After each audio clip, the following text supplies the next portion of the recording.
Welcome to Kingdom Housewives special series, 31 Days to Becoming a Proverbs 31 Woman. Each day we'll read a scripture that helps shape us into the woman God has called us to be, along with a simple daily challenge we can apply. So I invite you to learn with me and grow with me and walk this journey together as we seek to become the women who fear the Lord and live for His glory.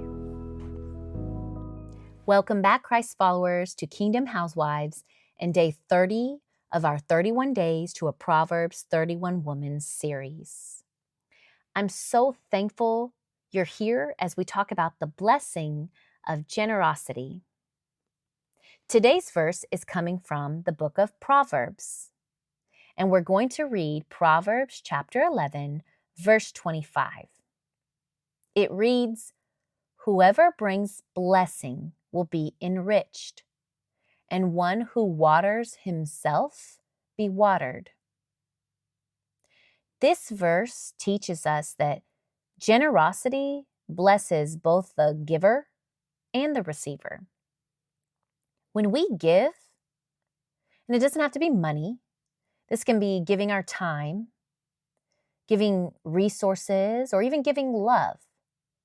But when we give, we open ourselves to God's abundant blessing in return. Generosity reflects God's heart, and it creates a cycle of blessing. Kind of reminds me of the pay it forward, when you pull up at a coffee shop and the person in front of you pays for your drink and you just feel really encouraged to pay for the person behind you, so long as they don't have a $50 bill, right? But it makes me think of my children as well. If you're a parent, you could probably relate to this. And if you're not, you could probably think of how this can relate to you as well.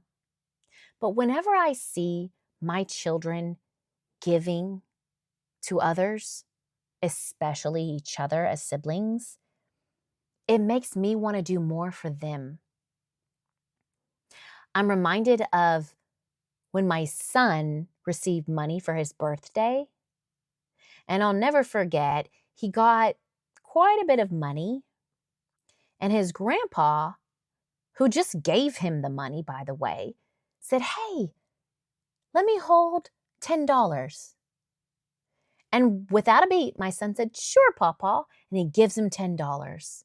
And then my father-in-law hands my son a $20 bill in exchange for the $10. I often think about, what if he didn't? What if he didn't give him the $10? He would have missed out on the double blessing. And then, by the way, his grandpa returned the $10 on top of that. But that's how it works. Your generosity, it creates a cycle of blessing. So how does this apply to us? If you're married, generosity strengthens your family by creating a culture of giving and a gratitude in your home. I just love it when I see my kids truly be thankful and grateful.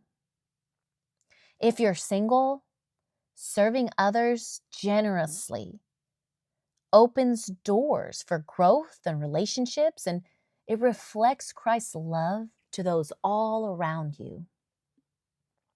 So our challenge today, let's look for one way to be generous today.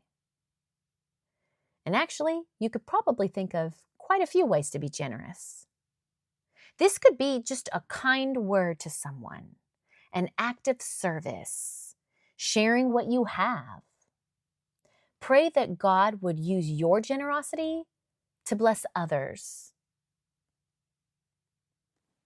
Christ followers, generosity is a beautiful expression of God's love working through us. Let's give freely and joyfully.